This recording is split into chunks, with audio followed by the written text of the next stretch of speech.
Здравейте! Днес ще ви покажа основни неща в програмирането за Visual Basic. Точно в тази проект ще ви показвам основни неща за програмирането с Visual Basic. А в този урок ще ви покажа само как да се инсталирате Visual Basic и Install Shell, с която ще ни помогне за Visual Basic ще ни помогне за правенето на приложения, а Install Shell за дистрибуцията на тях, да ги направим на Setup.exe и да може да даваме тези Setup.exe на нашите приятели или да споделим в интернет както аз правя и да изтегляме приложението. Така, нека да почнем. Пишем за Munda SE, не за Munda.net, тази ще се свърнем дори, а за Munda SE. Тук ще гледам едно клипче за стари телефони. Обичам много да гледам клипче между другото за стари телефони. Така, както иде, за Munda SE и пишем Visual Studio, ето го. И изтегляме ето това.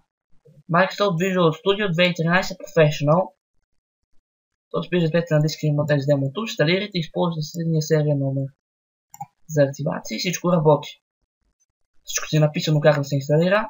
Ето системните изисквания 1.6 процесор или по-бърз, 1 GB RAM, 1.5 за да се стартира на виртуална машина и 10 GB NTFS налично пространство на хард диска. Програмата е 2, но като се инсталира става 10. Това е Visual Studio, с което да започваме. А сега ще ви покажа и от Pirate Bay.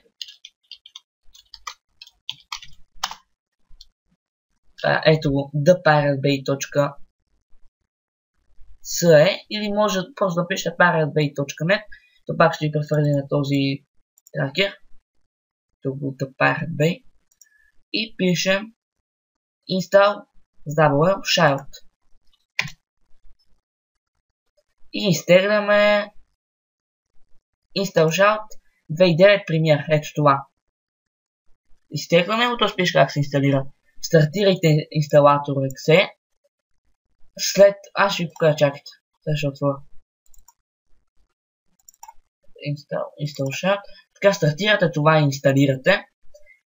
Когато иска парола, вкарате ето тази парола. Нали, копирате и я поставяте. То не може да се копира, трябва да я въведете мисъл.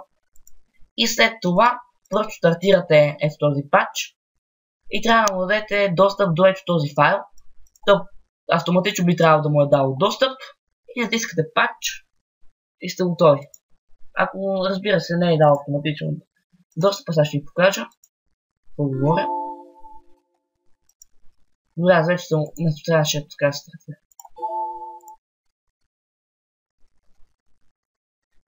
Мисъл.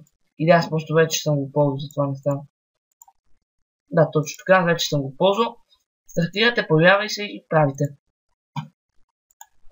Кликате пак, сте готови. Ще оставя тези два линка отдолу в описанието. А също така ще оставя и линк. Може би.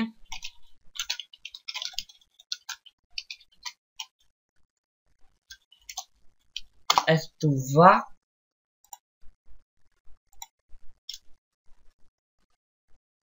Не, всъщност то нямаше видео за това или не.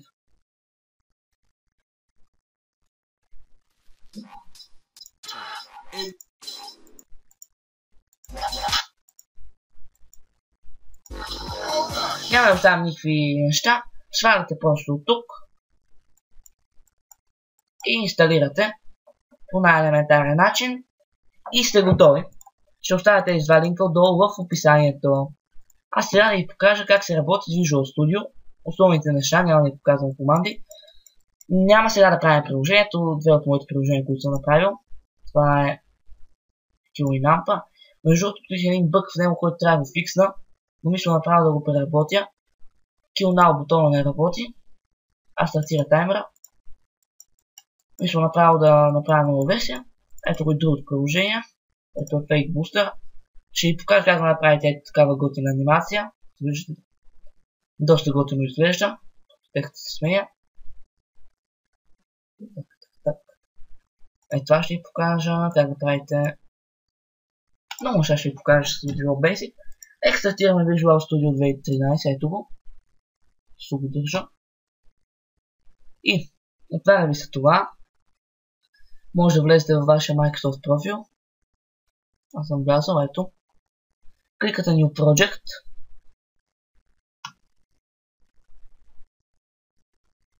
И от тук на езици избирате Visual Basic. Езика. И кликате на Windows Form Application. Ето тук. Visual Basic. Другите апликации. Може по-натам да ви показвам как се работи с тях, но сега ще правим Windows Form Application. Кликате. Проект се креатва. Това не снимаш. Окей, добре. И ето това е нашата бланка. Ние може в момента да я разширим. Ето така.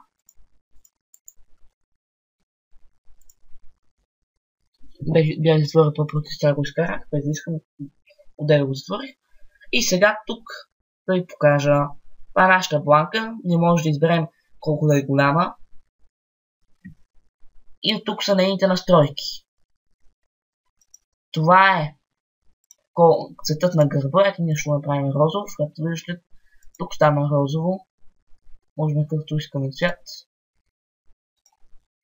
Ще го направим примерно ето така.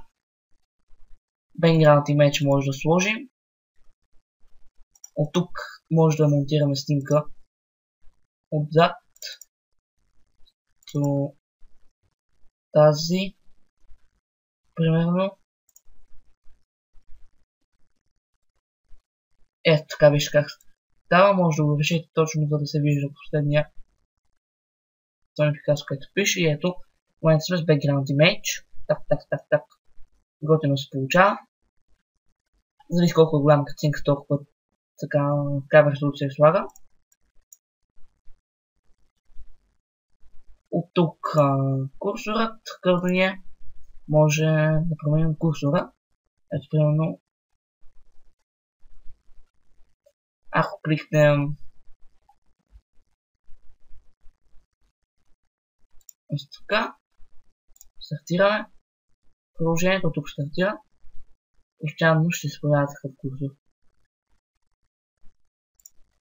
Ето тук между другото се стартира приложението. Аз ще ви показвам. Само ще го направим да си е нормален курсор. Така, тук шрифта. Може да променим. Мисля, че заето този шрифта на въпрос. Това всъщност е тук шрифт. Не знам какъв е, мисъл, че текст слагаме вътре. Тук другите да напиваме на name. Пишеме тук да напише форм 1. Не чакайте. Да, точно така. Да напише форм 1, примерно да пише Sony Picasso. Хоп. Ето както виждате. Не беше от тук и съжалявам. Обърках се. Само да видя откъде беше. Ето от тук текст. Да, точно така. Ето тук текст. Пишеме Sony Picasso.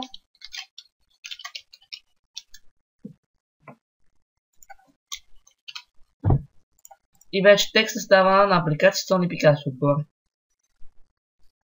Тук може да променим и други неща. Иконата може да променим която е. Ако имаме икон файл.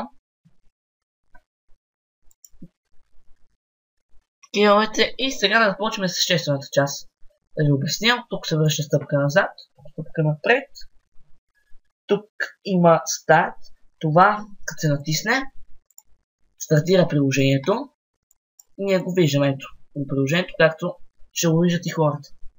Ето така се Sony Picasso. Ето по този начин хората в момента ще виждат приложението. Нека го затворя. Аз само да покажа.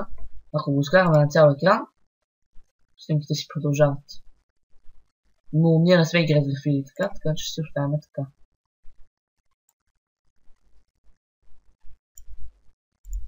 Насилно направим нещо така да бъде. В тук Data Source, това сега няма да опипаме. Отиваме в Toolbox и от тук може да правим, да добавим различни неща. Защото сега ще обясня основно как се програмира в Visual Basic. В Visual Basic основата е така. Слагаме различни таймери, бутончета, лейбъли и след това пишеме код за тях. Примерно ние добавяме, ще ви покажа съвсем просто нещо. Един бутон. Ето тук. В момента променихме шрифт, както виждате. Е доста различен. А може да го променим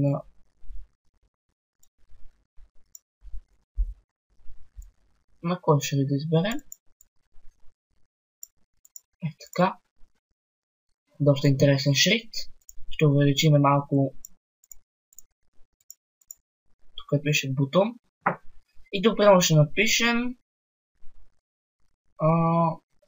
Какво да напишем? На бутона. Ето като сме кликнали, нали, не може да променим какво да напишем. От тук текст, където пише. Това, само да обясня. Това е името на бутона, чрез което той се задава в там, където програмираме. Там, където пишеме кода. Това име му е дадено, не може да го прекръстим. Но тук в текст ние не променяме името му, с което програмираме, а просто променяме какво пише. Ето тук. И примерно тук ще изпишем Welcome.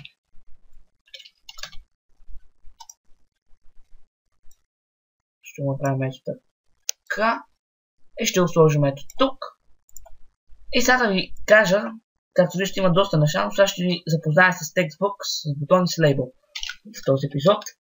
TextBox-а, в него можем да пишем.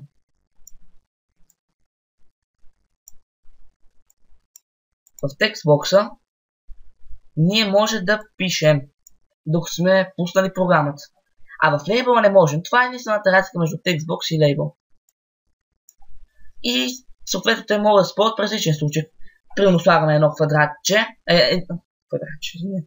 един текстбокс, до него още един текстбокс и накрая един лейбъл и един бутон. Пишеме примерно в текстбокс 1, в другия текстбокс 2 и като натиснем бутона в лейбъла изписва 1 плюс 2 3. Нали? Изписва 3. Но ние тази тройка не може да пипаме. Welcome. И тук в един лейбъл, в TextBox няма пишем нищо, ето го лейбъл. Мога да ви покажа и какво е link лейбъл. Не сега, разбира се. Лейбъла, само да ви кажа, както виждате, той не може да се променя тук големята му. Така че големята му се променя от...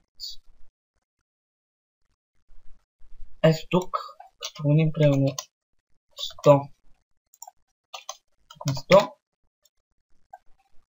Няма да се промени, но първо всъщност трябваше да променим текста. Да, лейбъл се променя според текста. Ето така. Точно така, лейбълите се променяха според текста.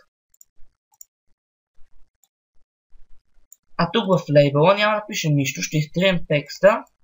И каква програмка ще направим?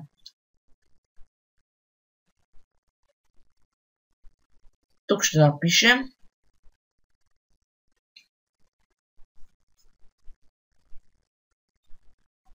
тук този текст ще отсмена.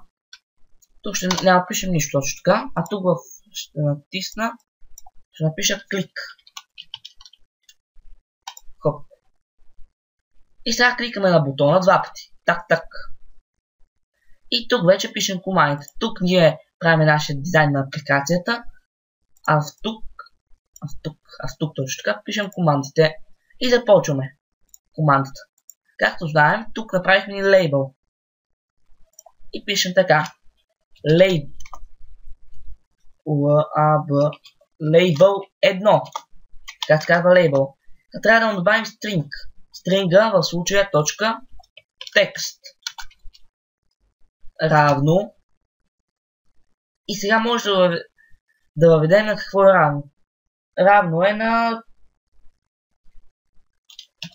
MSG Box. В MSG Box-а в кавички пишем здравей.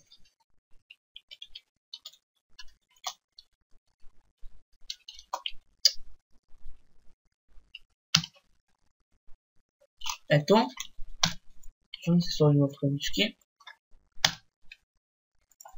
Пишем здравей.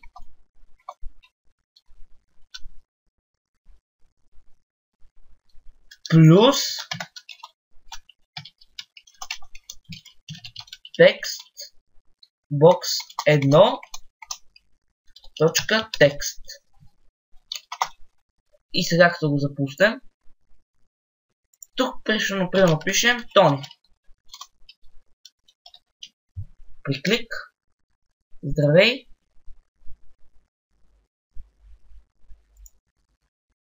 Чакайте, защо не работи?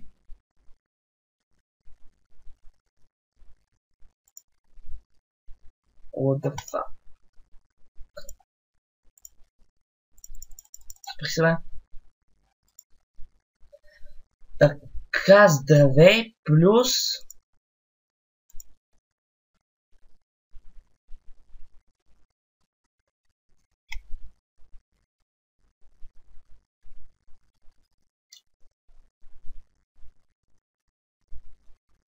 всъщност трябваше да е в message box, мисля, че за това стана проблема. Айде трябва да стане. Здравей. Но ще ме изписва името. Аха, ето, да. Просто в message box не стана. Пишем Тони и изписва здравей Тони. Само че ние тук ще направим здравей место. И може би ще намалим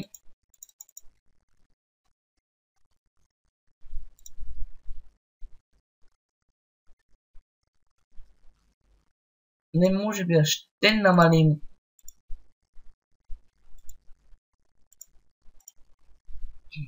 шрифта, само че не трябва да го намалим тук. Виж как като изтрият става гадно. Не ще креатим един лейбъл. Няма никакъв проблем.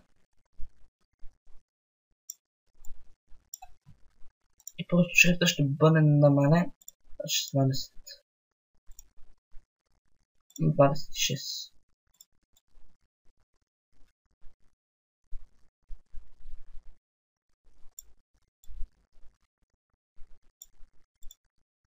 Не, ще го направим колкото тук. Тук шрифтът е 26 и тук ще бъде 26 и тук ще пише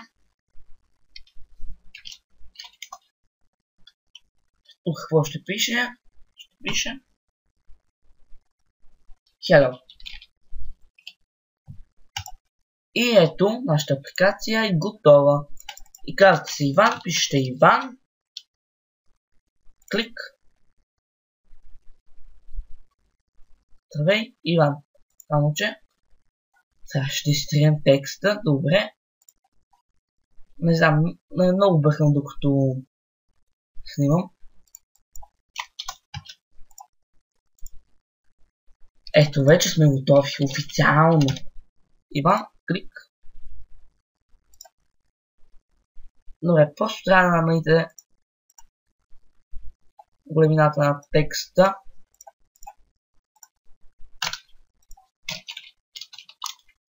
Иван. Защо така Иван?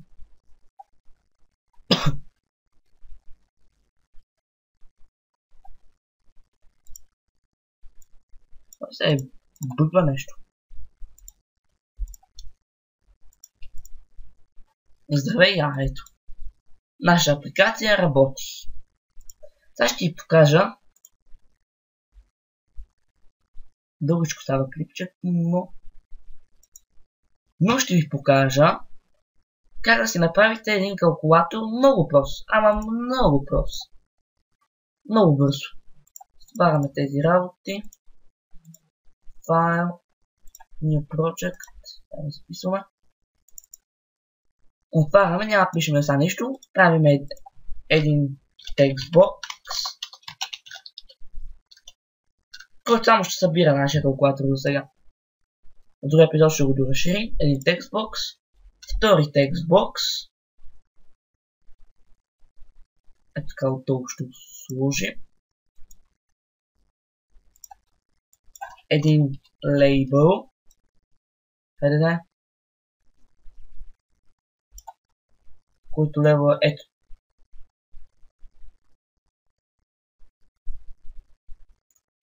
Тук ще го поставим и ще напишем плюс един бутон.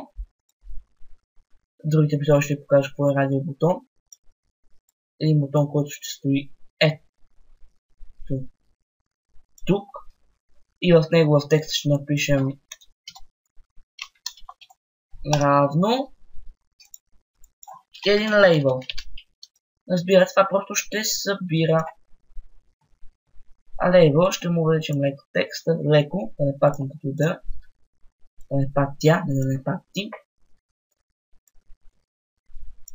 И сега кликаме на бутона и пишем така. Текст. Чакайте да видя кой лейбъл точно. Точно пишем лейбъл. Това ще изцелим този лейбъл текст. Пишем този лейбъл 2. Точка текст. Равно на val. Това val означава от валуе. Val. Стойност. Val. На текст. Бокс.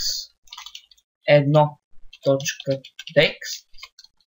В скоби. Плюс val. Текст. Бокс. 2. Точка текст. Задължително е да пишете стринга, за да няма грешки. И нашия калкулатор е готов вече. Нека го тестваме. 5 плюс 6 11. Само да ви покажа защо трябваше да напишем val. Ако го изтриме това val, ето така, и остане TextBox 1 текст плюс TextBox 2 точка текст, стартираме апликацията, напишем 5 плюс 6 отново и смисъл 56, защото ние не сме задали стойността, не сме задали, че това е стойност. А в момента то просто взима какво пише тук, ние може да пишем Пенчо и Генчо и то събира Пенчо Генчо. Но, ако ние зададем, че това всъщност ако ние зададем, че това всъщност е стойност, че тук трябва да има в тези текстбокса някаква стойност и ако напишем А, то ще изпише 0. Разбира се, ако напишем минус 100 плюс 101 плюс 100, то пак ще изпише 0, но този път сметката ще бъде направена. Плюс 101 е 1. Но ако ние напишем някакъв текст, ако напишем отново Пенчо плюс Генчо, ние сме задали, че тук трябва да има val, стойност. А при положение, че в момента тук няма никаква стойност, програмата ни изписва 0 и ни казва, че това не е стойност. Или може да пишем така, мисля. If TextBox 1 точка текст над 2. Не беше така. If TextBox 2 точка текст равно на текст. If текст и if и чакайте една минута. Тук съм. И if текст. Това кой текстбокс сега е? Това е. Чакайте сега. Текстбокс 1. Това е текст. Това е малко по-сложно, което ще напишат. Текстбокс 2. If текст бокс 2 точка текст равно на текст. Then, тук ще изтрия. ERROR. Ден ERROR. И сега ден. Да, тук има гре... Тук не може така да напишем просто R. Ден MHG Box. Скоби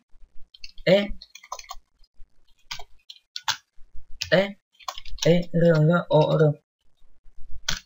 Може да напишем. И тук същата работа. Ден MHG Box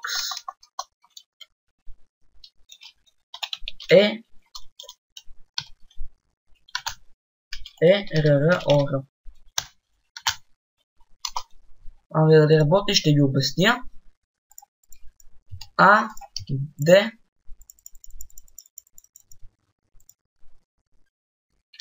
точно не работи. Мислех, че е така, но явно съм в някаква грешка, може да съм объркал.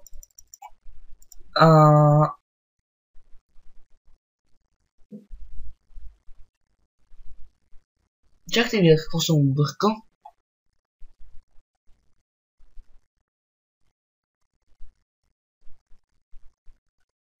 Да, объркал съм, че това всъщност трябва да стои тук.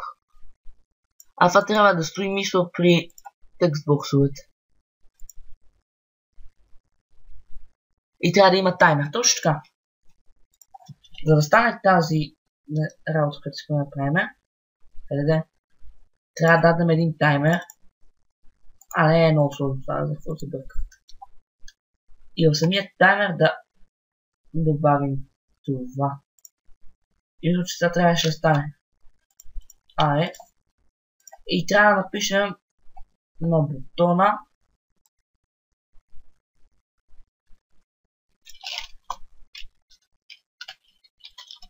таймер 1.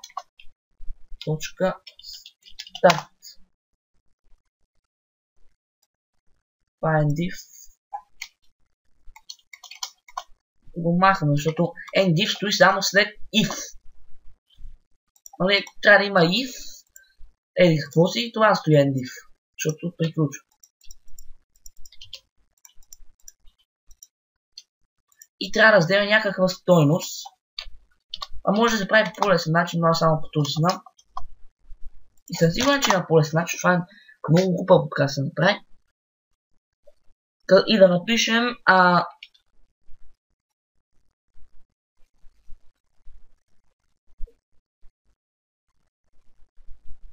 таймер 10, нещо такова беше. Ще проверя само, за да не объркам и идвам. Добре, не разбрах как, не ми занимава да търсим, бях го правил преди, но съм забравил. Това ще бъде епизода и чао!